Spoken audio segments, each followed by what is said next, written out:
Some people think trauma always looks dramatic, like it's so obvious, so loud, and you just know that this is the certain event that caused you to act in a certain way.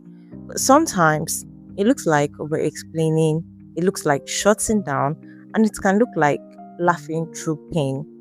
Sometimes you don't even realize how much of your life is controlled by the things you thought you had already moved on from things you didn't even know you had to heal from, and from things that you just didn't know was happening at the time, right? You didn't realize it had an impact on you. So, trauma can be subtle. Hi, guys, welcome to Let's Talk with Ava. This is where we figure out adulthood one honest conversation at a time. Today's conversation is a bit messy. Now, I'm not claiming to know it all. I honestly do not know it all, and I'm also trying to figure out how to heal from my own trauma, because I recently discovered that I might be trauma dumping. I don't know. I might be reacting due to some traumatic events in my life, right? And while they are not the whole dramatic and very serious trauma responses, they also have an imprint in the way I view life and the way I see things. So today, like I said, we'll be talking about trauma. What is trauma? Where does it come from? How does it, how does it change your identity? How does it not change? How does it influence your identity? And one of the hardest things about trauma is realizing that some of the behaviors, some of your characters that you call your personality are actually trauma responses, also known as defense mechanisms, also known as survival mechanisms. So let's talk about what trauma is. Trauma is what happens when an experience overwhelms your ability to process it properly. It leaves a mark on how you see yourself, how you see people, how you see different things like safety, like trust, like love, conflict, even success. So trauma would rewire your brain in a way that you start seeing some things differently, in a way that fits the ability for your brain to process that emotion. And sometimes, like I said, trauma is subtle. It doesn't come from what has happened to you directly. It could come from what you've witnessed repeatedly. Now, we always say that we want to break patterns. We don't want to do the same things probably our parents did, or what we've seen reoccur in somebody's life. Maybe you watched your mother struggle, you saw women tolerate nonsense because they are financially dependent, or you watch people get abandoned, manipulated, and humiliated, or you grew up in an environment where emotions are mocked and ignored. Then your mind starts to build rules, and some of these rules, like do not depend on anyone, don't trust too much, always prepare for disappointment, or handle everything yourself. So sometimes when we say we have trust issues, this is as a result of trauma. You have daddy issues, it's trauma. Hyper independence can also be as a result of trauma. So like I said, it doesn't have to be one like super dramatic in your face incident. It could just be something that you've seen happen repeatedly. And after a while, all these rules that your mind begins to generate stop feeling like fear. You stop being afraid. It starts feeling like common sense. So not trusting people it no longer stems from the fear of being disappointed. It just feels like common sense because your brain will justify it as people not being dependable. Now, I'm also starting to realize some of these things in myself. And one of the ways that I think I realizing it is that I struggle with receiving help. I really struggle, especially when it is financial help and it is from men. And if I'm being honest, part of it is fear, because for the longest time I thought it was strength. I thought it made me responsible and independent. And I liked being independent. I liked being able to do my things myself, take care of me myself, right? So if any man offers to help, it just makes me so uncomfortable. And this was because I grew up seeing women around me depend on men who treated them badly. They could not leave because these men controlled everything, controlled the finances, and their brain is so wired that without money, I can't do anything. So the men controlled the finances, they controlled the stability, they controlled everything. And I saw what dependence looked like, and I did not like it one bit. So, somewhere in my mind, I made a decision that I would never be in that position. And that did something to me, because now I struggle to receive help. Even when it is genuine, my brain just starts sounding alarms, and I'm trying to prove that I don't need anything. I become uncomfortable in receiving care, and I overthink generosity. For a lot of people that know me, the moment you say, "Oh, Tommy, let me just help you out with something," it becomes, I struggle really. Like I first go, "Oh, don't worry, never mind. I'll sort it out. I'll be fine." I might not be fine. Honestly, I don't got nothing. I probably would not be able to do that thing at that point in time. But the moment I feel like it's looking like I want to depend on somebody, then my brain goes into flight mode. So, and it's not that I enjoy struggling, but it's because dependence feels like an unsafe space to me. I don't want to be dependent on anyone. And I know I'm not the only person who does this. Some people cannot receive love without questioning it. Some people cannot rest without guilt. Some people panic when things start going well because they're waiting for something bad to happen. And this is what unresolved trauma does. It teaches your body to stay prepared for danger even when the danger is no longer there. Um yeah. Okay, so there's a way trauma would show up. Now you might not notice, but people that you're relating with would notice. Trauma would speak. It would show in your tone, it would show in your reaction, it would show even in your silence. So you might think you're reacting to the present moment or the present event, but sometimes you are reacting to every other moment that looked similar. So if somebody takes, for instance, if somebody takes too long to reply, suddenly you start feeling like the person has rejected you, the person doesn't want you anymore, you're no longer wanted, you're no longer needed. Or if somebody corrects you, then it feels like an attack because every time you did something and people found it's not suitable to their preference or to their palate, it's they start attacking you and criticizing you. So every form of correction looks like criticism or an attack.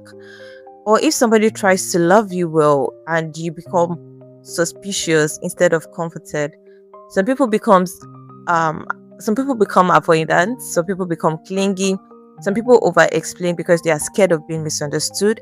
Some people shut down completely because expressing emotions just doesn't feel safe. You've been told that your emotions are not valid. So you just you just shut down, you just close up and don't let anybody get close. But one thing that I have found out is that trauma responses, while they would protect you, they will keep you safe, nobody's going to hurt you, they would also shut you out. They would also isolate you. So people won't be able to access you because you're so guarded. And even when people want to help you, you would block them out. So while it is keeping you safe from physical, emotional, mental hurt, it's also blocking your blessings. It's also blocking you from opportunities that could help you. And it begins to affect your relationship because people would start responding to your defenses instead of the real you. So sometimes it might feel like you're being misunderstood. They just don't understand me. They just don't get it. Sometimes it could be that you yourself, you are projecting your trauma responses on these people, and they just cannot take it anymore because they've not done anything um wrong enough for you to project that response on them. So while the situation might look similar to something that you've encountered in the past, it might actually not be that situation. It could actually work out better than that situation. Trauma would also affect opportunities because fear would keep talking you out of things. So you might see somebody that actually genuinely loves you and wants to be with you, and you would just start nitpicking. I do that actually. Yeah, I know. Like I said, okay, I'm being defensive, but yeah, I've noticed that I do that. I start nitpicking. The moment somebody tells me, "Oh, to me, I like you," I start nitpicking. I start looking for reasons why it would not work out between the person and I. So it would keep you from opportunities. It would keep you from relationships. It would also affect your self-esteem because sometimes deep down you start believing that you're difficult to love, you're difficult to help, you're difficult to understand. And sometimes trauma becomes an identity. You become the strong one, the person who never asks for help. You become the emotionless one, the heartless one, the one that doesn't get attached. You become the funny one because you're always joking through your pain. You become the independent one, whereas you are secretly exhausted. You've survived so long in survival mode that peace starts feeling unfamiliar. Love looks like an alien concept. Now, another thing that is what you have noticed is that while you've recognized that, yes, you might be responding, you might be giving trauma responses to some events in your life and you want to heal from it, please, it is worthy to know that healing is not aesthetic. Healing is not a one street road. I bet they used to say that thing. It's not a one-way road. Yeah, that's the word. It's not a one-way road. It's a roller coaster. Today you might feel like you've healed, and then tomorrow it's like you're back to square one because healing is very frustrating. Healing is realizing that your reactions are hurting people that you care about, and you intentionally start working on how you react. Healing is apologizing without immediately becoming defensive. It is sitting with uncomfortable truths instead of escaping them. It is admitting that some of your coping mechanisms are unhealthy, even if they protected you once. And there are days, like I said, that you feel like you're doing better, but one small thing will happen and to trigger you and you'll go back. But that doesn't mean that your progress is fake. It just means that healing is layered. Healing is difficult, but it's a journey that you need to go through if you want to get better, if you want to love people better and all of that. Okay, now another thing I want to talk about is the prayer versus therapy thing. Some people will say, whatever is going on in your life, you have to just pray about it and it will go. Therapy is demonic, therapy is this, therapy is that. I do not concur to that school of thought. Yes, prayer is needed, prayer is effective. Prayer is a way that I express the thoughts that I do not know how to put into words.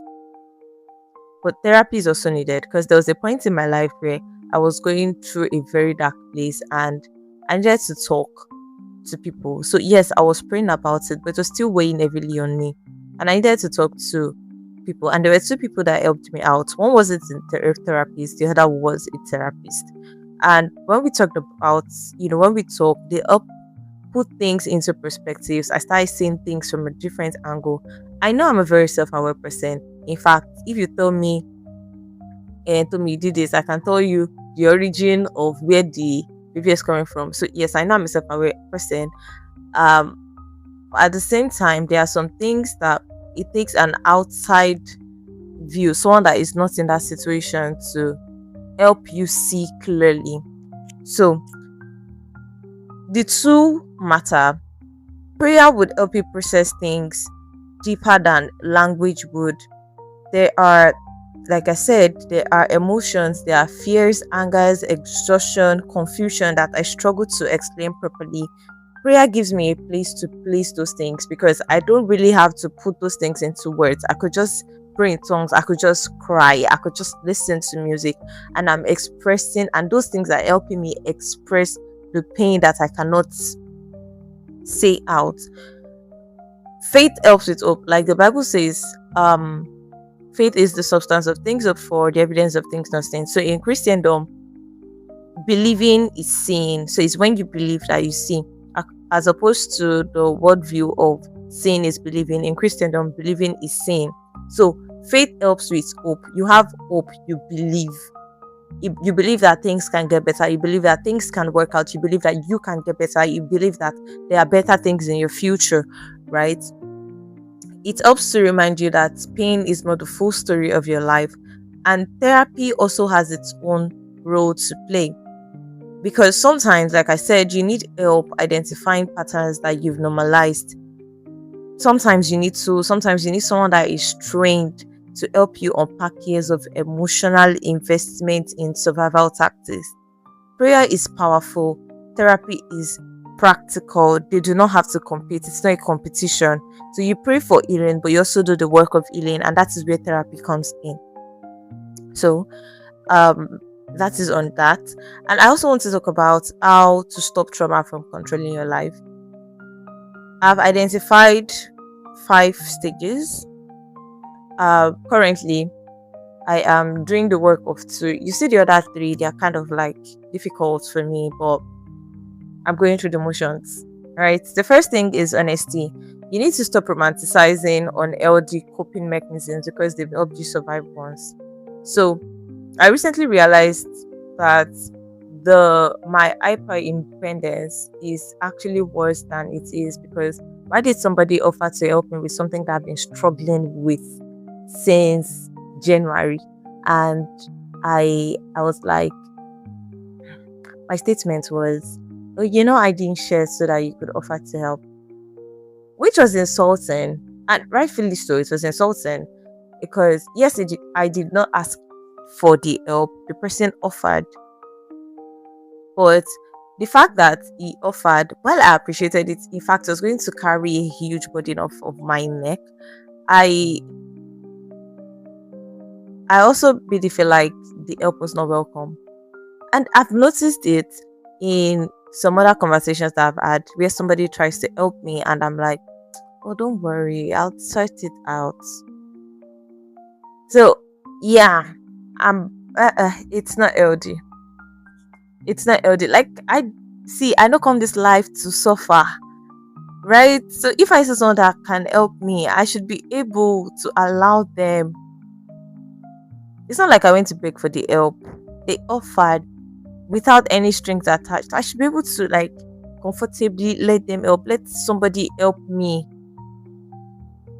Second, pay attention to your patterns. What triggers you? What makes you defensive? What makes you withdraw? What scares you about receiving love, help, stability, or vulnerability? For me, what scares me is being dependent on someone and having the rug pulled out of my feet. There was one time, as like I said, from childhood, I've always been like, I don't want to depend on any man, especially man, anybody at all. And I've had situations where, a female tries to help me and I'm like, nope, I don't need your help, or I'll sort it out, I'll do it by myself, I can do it.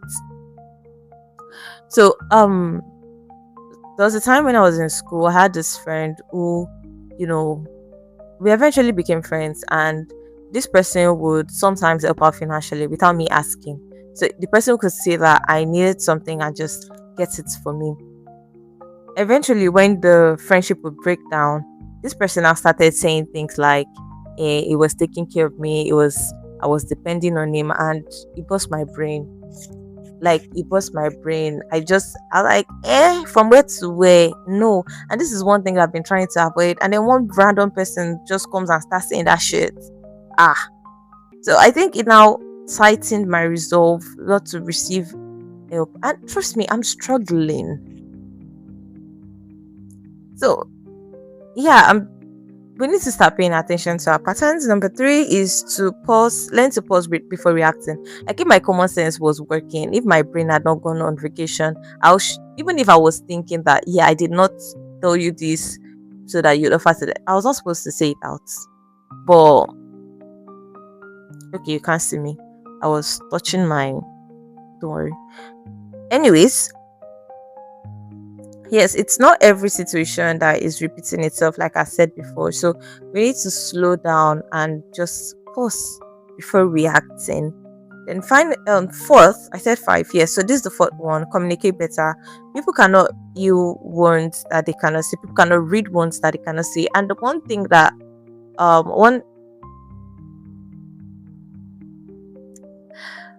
one thing I've heard, I think a phrase that I've heard somewhere says, hurt people. So somebody that is hurt would pour the hurt out on another person, whether consciously or subconsciously. So even if you are, you're wounded, you're hurt, you're in pain, you're going through things, and you don't share it with another person, you would, in a way, use your pain against that person and hurt that person. So we need to learn how to communicate better. And communication does not mean over explaining, it just means giving the person the details that they need to know. Right? And finally, allow yourself experience safety without fighting it. And this is hard for me. Like I said, when you're used to surviving, softness feels like a foreign entity. Not everybody is trying to control you. Not everybody is trying to weaponize their kindness. Some people are just genuinely kind and generous. Some people just like you for who you are. They just like you. They can't do anything about it. And that's the funny thing. I like people, but I sometimes do not believe that people like me. But that's a topic for another day, please. All right, so let's wrap this up. One of the strangest things about adulthood is realizing how much of your current behavior was shaped by younger versions of you trying to stay safe. And sometimes you outgrow the danger, you know better, but the survival habits remain. So now it's time to do the work of learning. It's time to do the work of learning when,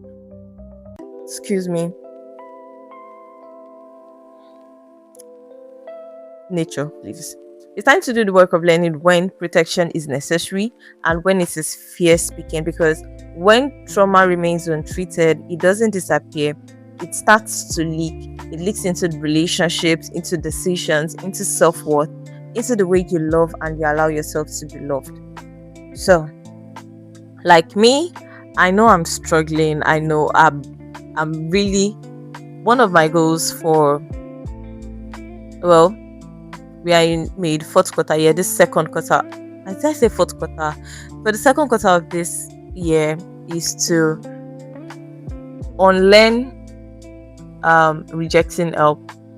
Yeah, I have to unlearn it, and that is one of the things that I'm working on this year. So yes, it's very uncomfortable. It is it's very uncomfortable, and it's a process thing in my life that I just thought to share, because I know that there are other people that might be going through one or two things like that. You're not alone. We are all going to come out of this. We are all going to come out stronger and fight and lighter. But just in case this resonates with you, please try to sit with your patterns, be honest with yourself. If you are not honest with yourself, who do you want to be honest with? Me? Deeply. Anyways, sit with yourself, be honest, identify your patterns, pause before reacting, communicate, and allow yourself to be loved, allow yourself to be helped. I'm also talking to me. So this is where we draw the curtain on this episode. If you listened up to this point, thank you very much. Please like, comment, share, subscribe, do all of those things. You will not die. Yes, so thank you very much. I love you. See you in the next episode. Bye.